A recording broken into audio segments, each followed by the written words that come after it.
Ni Kak Amy nak tunjuk resepi nak buat ayam masak merah versi Kak Amy.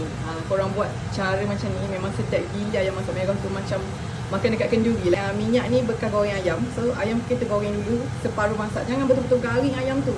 Ayam goreng separuh masak. Lepas tu ni nampak tak? Ada bunga lawang, patutnya ada kulit kayu manis juga, tapi kulit kayu manis Kak Amy habis. Tu daun pandan, serai. Lepas tu dekat sini ada bawang merah, bawang putih, halia sikit. Lepas tu lada garam. Belacan sikit. Masuk. Kak Amy nak buat dia berkuah. So Kak Amy memang letak bawang banyak. Kita nak berkuah tapi kita nak pekat, bukannya kuah sebab air. Lepas tu masukkan lada-bu ataupun cili kering yang awak dah blend. Bila dah naik minyak macam tu, kita masukkan misang satu kepala.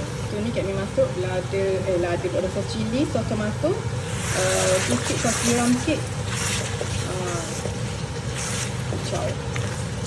Kami masuk sos cili tomato ni, tak payah bubur asam Jawa, bubur sos tomato, sedap je. Lepas tu kita masuklah kita punya ayam yang kita dah goreng tadi.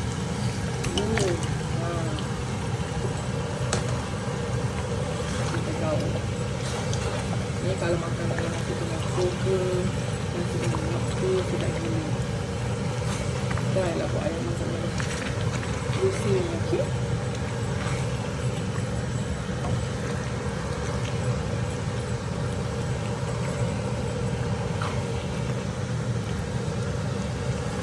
Kita tumis dia lama sikit sebab ayam tadi kan kita dok garing sangat. So bila dia tumis lama sikit, dia serap kuah tu dalam ayam. So sedap lah, lagi sedap.